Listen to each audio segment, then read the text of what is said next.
अस्सलाम वालेकुम जी, welcome to another धमाकेदार वीडियो में स्पाइसी रिव्यू में हूँ आपके साथ मारिया अली। उम्मीद करती हूँ कि आप खैर वाफियत से होंगे। सानिया मिर्जा ने शोएब मलिक की आखिरी निशानी भी मिटाकर फेंक दी।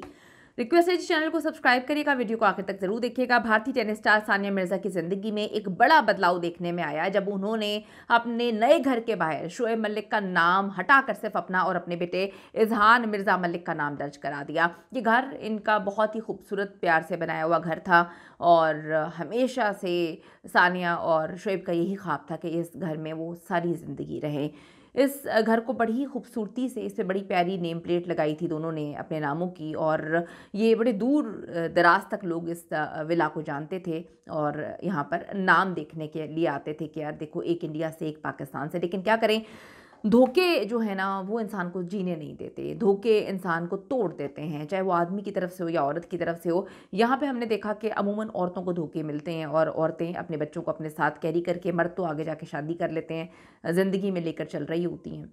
और हमने हमेशा से ये देखा कि औरत जो है वो सेक्रीफाइस करती है। सानिया मिर्ज़ा ने जितने सेक्रीफाइसेस किए हमने देखे, वो खड़ी रहीं।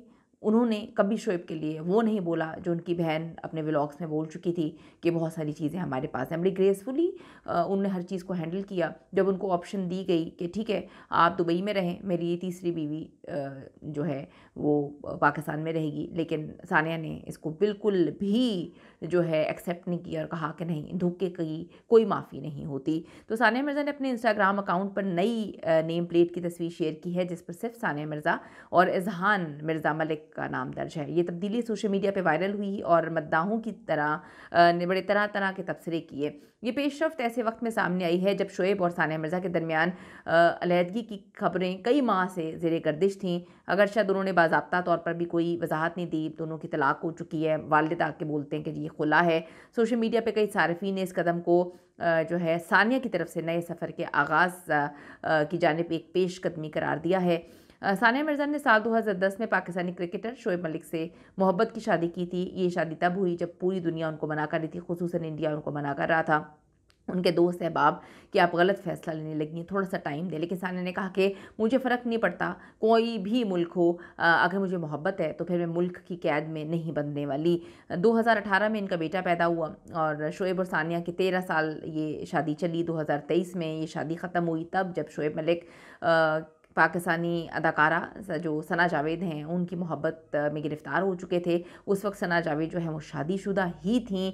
अब 2024 में जो है सना जावेद के साथ ये शादी करते हैं। अब बतौर सिंगल पेरेंट नई ज़िंदगी की शुरुआत करते हुए टेनिस स्टार ने जहां ज़िंदगी से शोएब का नाम निकाल दिया, अब नए विला में भी उनका नामो निशान नहीं है। और रिपोर्ट्स के मुताबिक सानिया मिर्ज़ा अपने बेटे इजहान के साथ तवील अरसे से यूएई में थीं।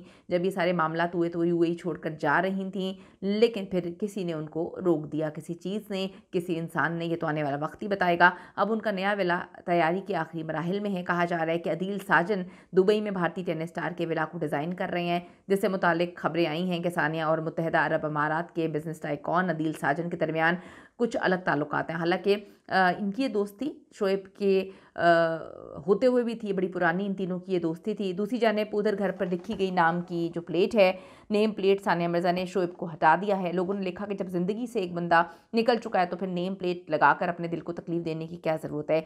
नाम की तब्दीली के साथ सानिया मिर्ज़ा ने साबित कर दिया कि उनकी अव्वलीन तरजीह सिर्फ और सिर्फ उनका बेटा है अब इजहान, और वो किसी हद तक भी जा सकती हैं उसके लिए। ये इक़दाम एक ऐसे वक्त में सामने आया है जब इन दोनों की शादी 14 साल चलने के बाद इख्तिताम पजीर हुई। कमेंट सेक्शन में जाके आप ज़रूर अपनी राय दीजिएगा कि क्या इंसान को आगे बढ़ जाना चाहिए या बैठकर रोना चाहिए, उस वक्त को, उस तकलीफ़ को याद करना चाहिए कि किसी इंसान ने आपके साथ बुरा क्यों किया।